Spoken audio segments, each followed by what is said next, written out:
Eu vejo realmente esse grande potencial que a gente tem hoje, tanto de aumento de oferta, como de atendimento da demanda internacional, né?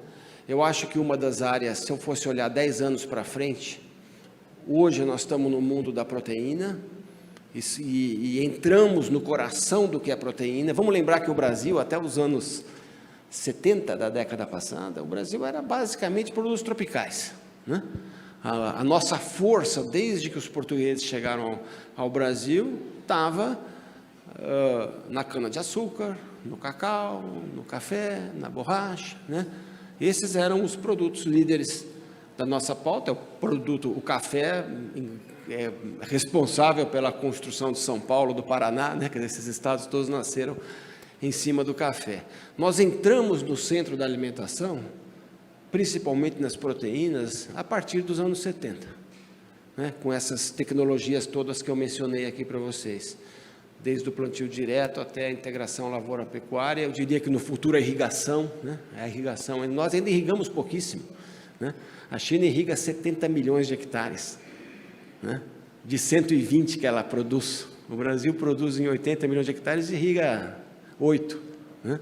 Então temos ainda enorme potencial para ampliar as nossas safras com irrigação. Foi até um trabalho dos últimos trabalhos que o Alisson Paulinelli fez, foi um trabalho em cima do potencial da água no Brasil. Então temos esse grande potencial. Eu queria falar aqui de um setor que eu considero que vai ser o futuro, que se chama bioenergia, né? Eu estou absolutamente convencido que a gente vai internacionalizar a nossa jabuticaba bioenergética, vamos chamar assim, né? O Brasil, nos anos 70 da década passada, no meio da crise do petróleo, o Brasil resolveu fazer etanol a partir de cana-de-açúcar. A gente já fazia açúcar há 400 anos, mas a gente resolveu entrar no mundo do etanol, do álcool, construindo uma frota de carros a álcool na época e distribuindo etanol em todos os postos. Nenhum país do mundo fez isso que o Brasil fez naquela época. Depois, mais à frente, surgiu o carro flex, surgiu a cogeração de eletricidade, surgiu o biodiesel, né? E nós fomos construindo uma coisa que eu diria que era uma jabuticaba de bioenergia, quer dizer, uma experiência que não existe no mundo e que a gente adotou porque faltava petróleo. Porque nos anos 70 o país teve uma dificuldade enorme naquela crise do petróleo e resolveu investir numa energia alternativa ao petróleo. Era isso, não tinha nada a ver com clima, com emissões, né? Era simplesmente segurança energética. Bom, o que aconteceu? Nos últimos 20 anos, o mundo está desesperado para reduzir emissões, né? Estão falando em enterrar carbono, estão falando em reduzir adubos fertilizantes, né? Mas 73% das emissões do mundo estão em transporte e energia, e estão ligadas a combustíveis fósseis, né? E qual é a alternativa que existe hoje para reduzir emissões em transporte e energia? Tem algumas, né? Você tem aí a possibilidade de fazer energia eólica, energia solar, energia nuclear. O Brasil tem hidrelétricas, né?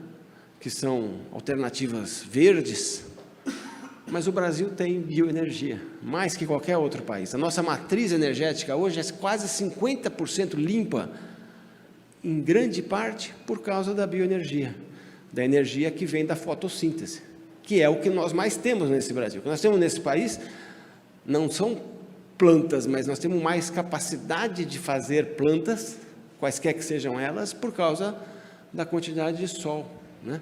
Então, a energia da fotossíntese é a bioenergia. Essa bioenergia está sendo usada com carros flex, com distribuição de etanol, mas ela não é uma experiência global, mas ela poderia ser, né?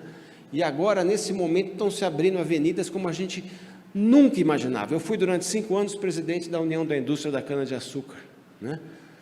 E enquanto presidente da Única, a gente via no começo dos anos 2000 o potencial que a cana-de-açúcar tinha na produção de energia para as pessoas, o açúcar, de energia para os carros, o etanol, e de energia elétrica através da cogeração. Nós víamos isso e começamos a falar de bioplásticos, de etanol de segunda geração, uma série de coisas, mas essas coisas não aconteceram. Hoje elas estão acontecendo. Os americanos aprovaram um programa de 740 bilhões de dólares, que se chama Programa de Redução de Inflação, até porque pegou aquela fase de inflação alta, mas é um programa de transição energética, porque eles estão perdendo a corrida das energias renováveis para a China. A China ainda depende de 65% de carbono, mas a China está investindo pesadamente em automóveis elétricos, em hidrogênio, em solar, né? A tecnologia solar, a tecnologia eólica hoje é dominada pela China, a produção de placas, né? O hidrogênio que está vindo com força aí, né? E aí os americanos estão desenvolvendo essa indústria, os europeus também têm programas fortes nessa área, e nós temos que participar disso, né? E a gente tem muito potencial, seja para fazer metano a partir de resíduos agrícolas. Acho que várias cooperativas estão hoje fazendo isso aqui no Paraná, a partir de esterco de animais, na cana-de-açúcar a partir de vinhaça e de torta de filtro, né? Uma experiência extraordinária. Outra experiência extraordinária brasileira, a soja cresceu, voltada para a China, junto com a soja cresce o milho, junto com o milho cresce o etanol de milho, né?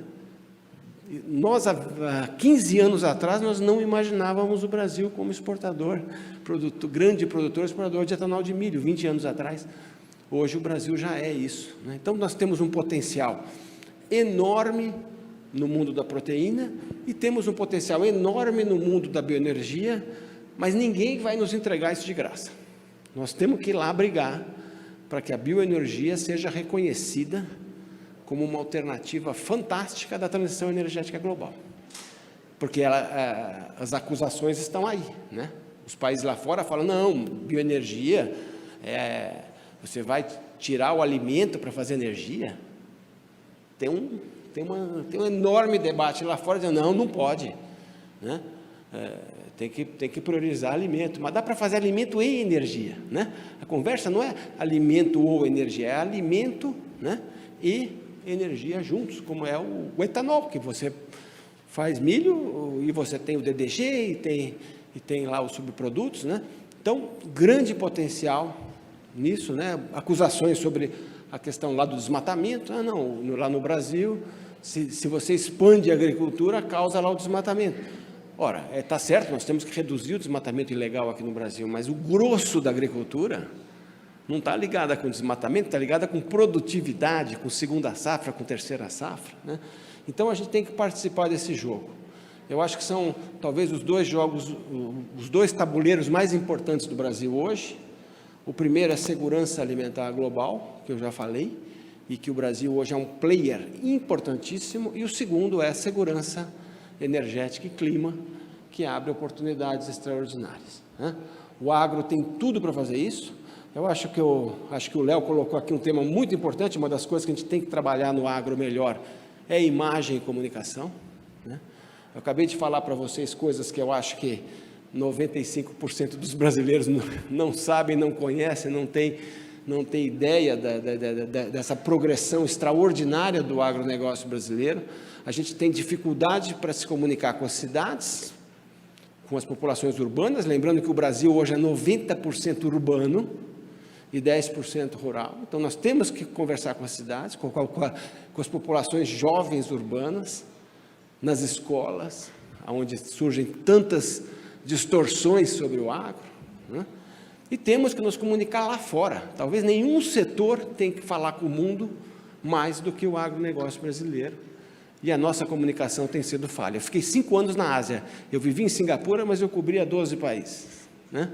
E eu não vi Brasil. É impressionante. O Brasil estava presente em todos os alimentos que a gente consome, indiretamente, como commodity, porque soja, carne, não sei o quê, mas você não vê a marca brasileira e você não vê a narrativa, o discurso, a explicação brasileira lá fora. Lá na Europa, a visão é negativa contra o Brasil. Lá na Ásia, é nula. Simplesmente nós não estamos lá. As cooperativas do Paraná não estão presentes na Ásia. E deveriam estar presentes. Elas são gigantes hoje, gigantes de exportação, né? Eu sei que elas estão ali concorrendo umas lá com as outras, mas poderia ser feito todo um esforço, que eu já conversei lá no CEPAR, das cooperativas terem escritórios comerciais, terem um programa de comunicação na Ásia. Hoje nós temos 2 setores que estão fazendo trabalho na Ásia, que é a celulose e o algodão. Esses 2 estão fazendo um belo trabalho, mas, no geral, a gente não participa, não conhece, não tem relacionamento.